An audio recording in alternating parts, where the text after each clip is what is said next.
Picture this. It's the year 2500. The first probe to leave the Milky Way is finally passing our galaxy's outermost star. A historic moment that's being broadcast to every settled planet. The probe's name is Wanderlust 1. Its destination, our closest neighboring galaxy, Andromeda. But just as onlookers celebrate, something strange happens. Impact. Worlds watch in shock as the middle of the probe crumples in on itself, causing its metal to distort, buckle, tear, some vanishing entirely. The remains of the probe start spinning in space, its systems dead. And then the culprit becomes clear. Wanderlust 1 was hit by a primordial black hole. Of course, what I just told you is fiction. But tiny black holes, with masses so small they are comparable to an adult rhino, might not be. They could be out there, circling our galaxy's edges, and we may have just found proof that they actually exist. I'm Alex McColgan, and you're watching Astrum. Join with me as we delve into the darkness to solve the mysteries of primordial black holes. What are they? Where do they come from? And should we be worried? For a long time, tiny black holes, what I'm going to call black hole rhinos, seeing as they could have around the same mass, were thought to be impossible. Until the 1960s, we knew of exactly one way to make a black hole, and that was through stellar collapse. A star 20 times the mass of our sun or greater, running out of fuel and exploding in a supernova. All that exploded matter collapses, leaving behind an object so dense not even light could escape from its crushing gravity. This is a black hole. And because it formed from a star, it's a stellar black hole. But this isn't how all stars end. If their mass is less than 20 times that of the sun, it still goes supernova, but the collapse isn't quite powerful enough to create a black hole. Instead, we see a neutron star, a tiny celestial object that's still incredibly dense and made up almost entirely of neutrons. And for stars smaller than 8 stellar masses, they don't go supernova at all. So there is a limit to how big stellar black holes can be at birth. No larger than the largest stars, maybe a few hundred times the mass of our sun, and no smaller than a few times more massive. So why do we think that smaller than possible black holes could actually exist? Strangely, the answer is that we discovered bigger than possible ones. Today we know that at the heart of almost every large galaxy lies a gargantuan monster, a supermassive black hole.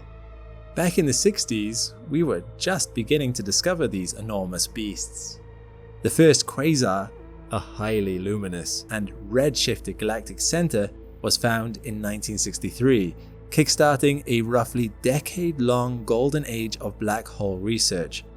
The first predictions of a massive black hole at the center of a galaxy came in 1971. As the years passed and more evidence of these titans came to light, we realized they were mind-bogglingly massive, hundreds of thousands to billions of times the mass of our sun. But they are something of an enigma, and left scientists with one question in particular: how do they form? While it's technically possible that a stellar black hole could consume mass and eventually grow this big, this explanation started to break down as examples of supermassive black holes from earlier and earlier in the universe's history started showing up in our increasingly distant images of the cosmos. But for now at least, there wasn't a better explanation. Then came the James Webb Space Telescope.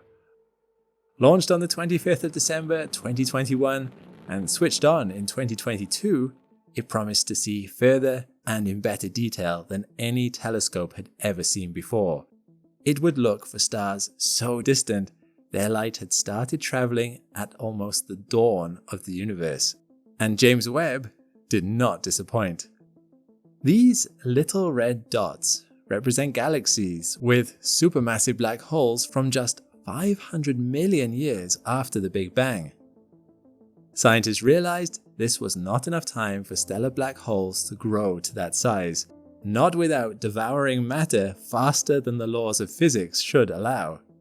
Now, I've made a video on this idea before, and there is some evidence that this can happen, that black holes can disregard our speed limits on how fast they can eat to grow at rates we wouldn't initially have thought possible. That is, if we hadn't seen them doing it.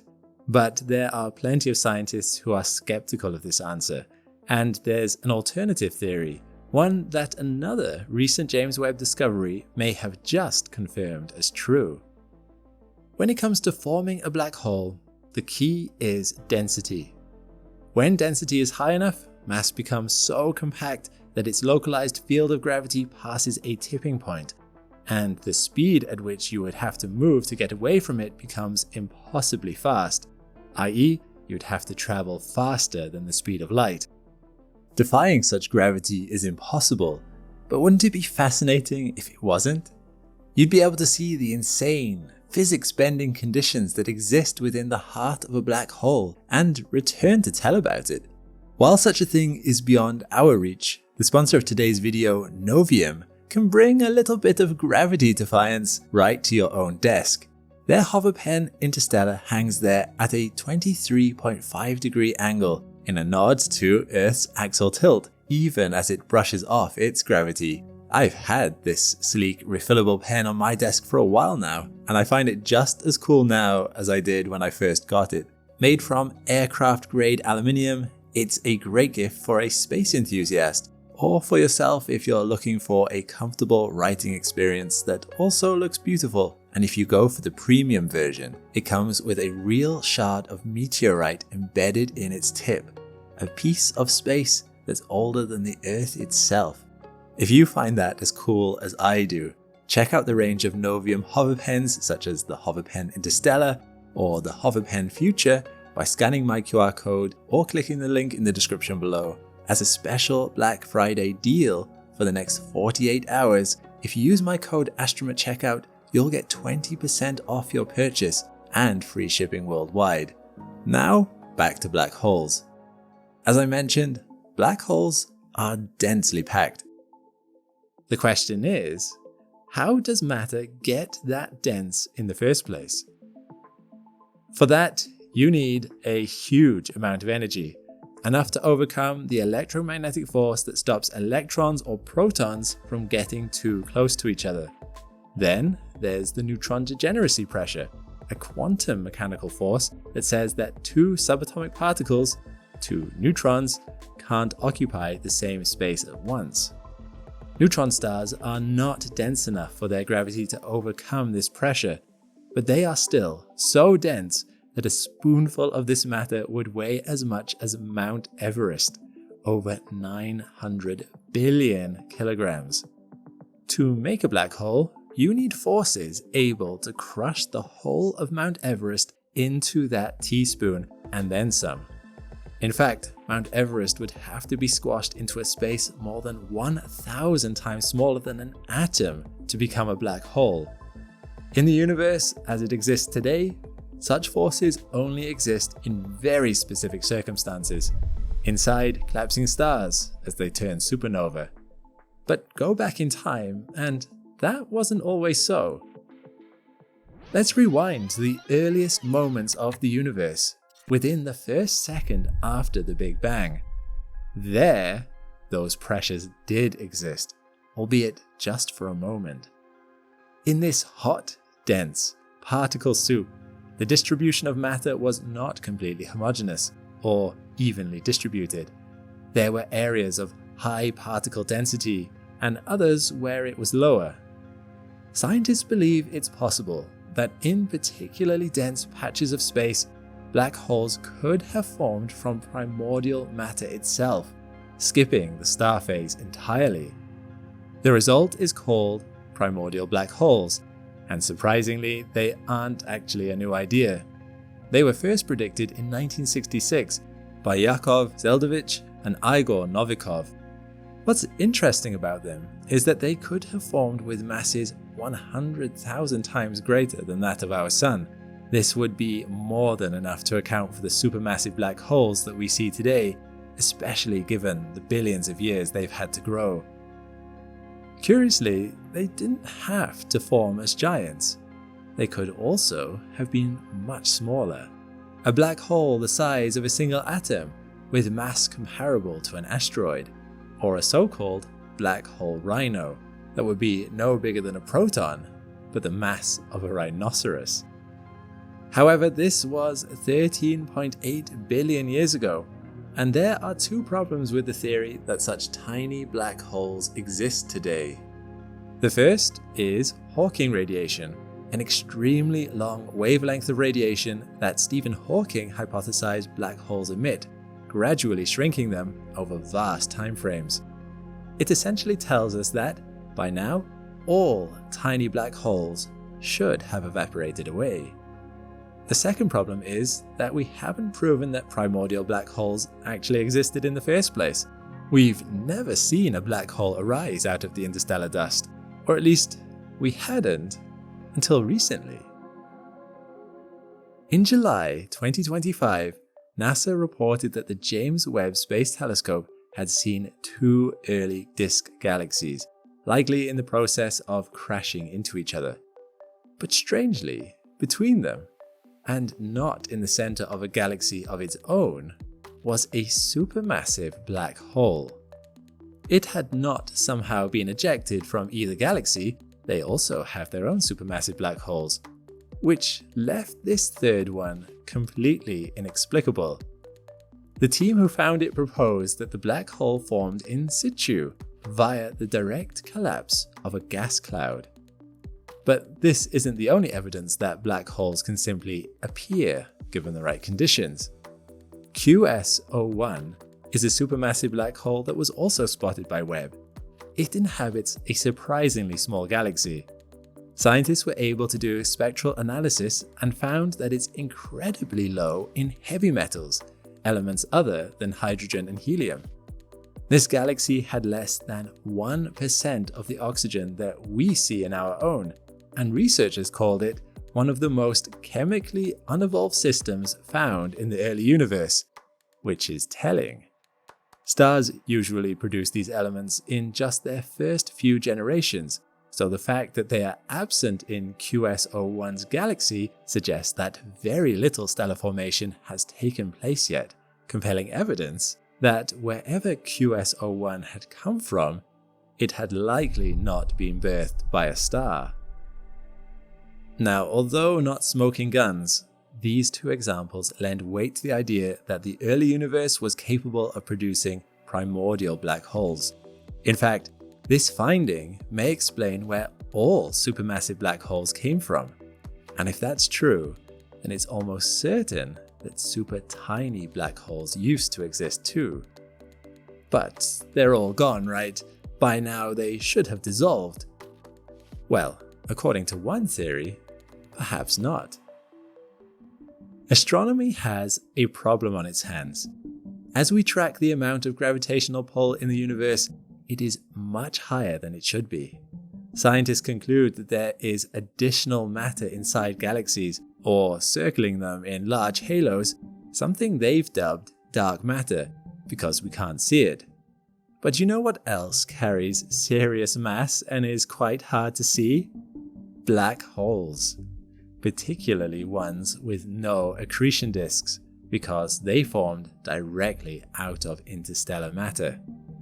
Of course, scientists have investigated this idea, and there's no evidence of large black holes surrounding the Milky Way, thankfully. If there were, stars would go flying like bowling pins every time one fell into our galaxy. We'd also see the light from stars behind them behaving strangely through the power of gravitational lensing, as the intense gravity of these black holes distorts the space around them. And we simply don't see anything that matches up to this.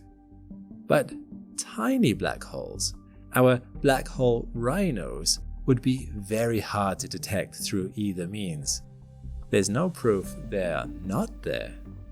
The only argument is to say that they would have all dissolved by now, but this might not be the case.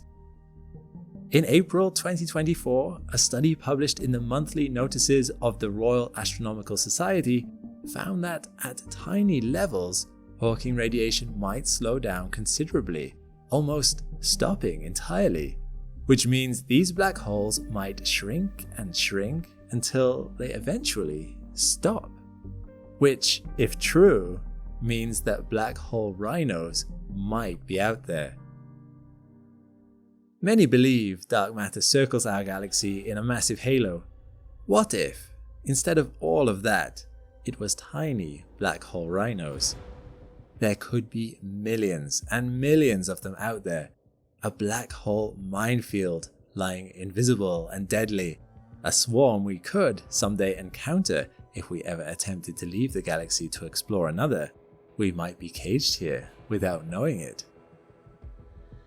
Of course, space exploration has plenty of dangers all of its own, but it's more than unsettling to consider that as we voyage out into the dark, we could be on a collision course with a tiny, microscopic black hole with the mass of a rhino, or that one could be hurtling through space on its way towards us. Let's hope we find some evidence that this particular theory isn't true, or at least forget the idea of leaving the galaxy.